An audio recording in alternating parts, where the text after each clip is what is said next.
So there's this guy, Antoine. One night, he's rushed into the ER, bleeding and in serious pain. He's got huge bite marks on his arm and leg. He tells the doctors a pit bull attacked him, but they start getting suspicious.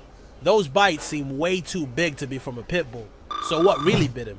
Around this time, the police get an anonymous tip about a wild animal on the loose in the city that supposedly bit someone. The tipster gives them an address to an apartment in Harlem, so the police head over to check it out, but they can't get in. Weirdly, they hear growling from inside the apartment. They're thinking, what the heck is in there? They borrow a drill from a neighbor, make a tiny hole in the wall, and stick a camera through. That's when they see a 400-pound Siberian tiger just chilling in his New York apartment. How did that tiger end up there? Let's rewind to Antoine. He's 31, a part-time taxi driver, and a huge animal lover. So much so that one day he illegally buys a lion cub and a tiger cub from an exotic animal trainer in Minnesota. He brings them back to his public housing apartment in Harlem. Oh, and he already has a 5-foot-long caiman named Al living with him. So now he's got a lion and a tiger too. What could possibly go wrong? The lion, unfortunately, doesn't live long. He was sick when Antoine bought him, but the tiger cub named Ming thrives. Antoine gives Ming his own room, a sandbox to play in, bottle feeds him until he can eat solid food, and they become best buddies. 3 years pass and Ming isn't a cub anymore. He's a 400-pound fully grown Siberian tiger, still living in that Harlem apartment with Antoine and Al.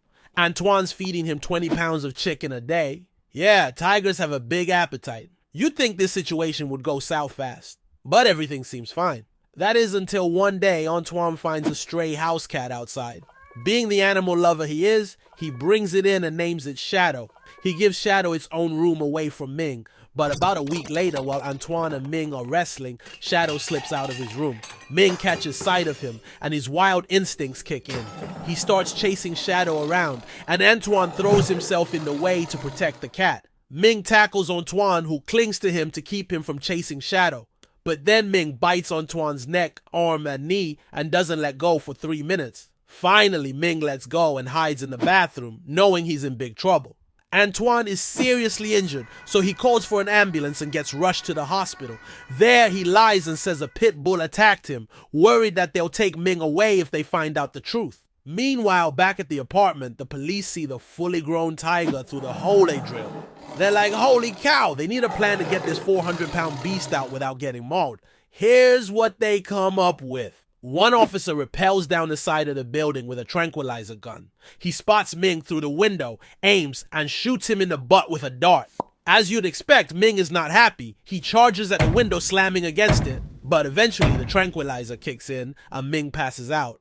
The police go in, remove Ming and Al, and relocate them. Then, of course, they arrest Antoine. He gets charged with reckless endangerment and illegal possession of a wild animal, and ends up serving 5 months in prison. As for the animals, Shadow survives, thankfully. Al is sent to a proper animal sanctuary in Indiana. And Ming? He's relocated to an animal sanctuary in Ohio, where he has plenty of space to roam, swim, and hang out with other big cats. Ming lives there until the age of 19, which is pretty old for a tiger, before passing away from natural causes.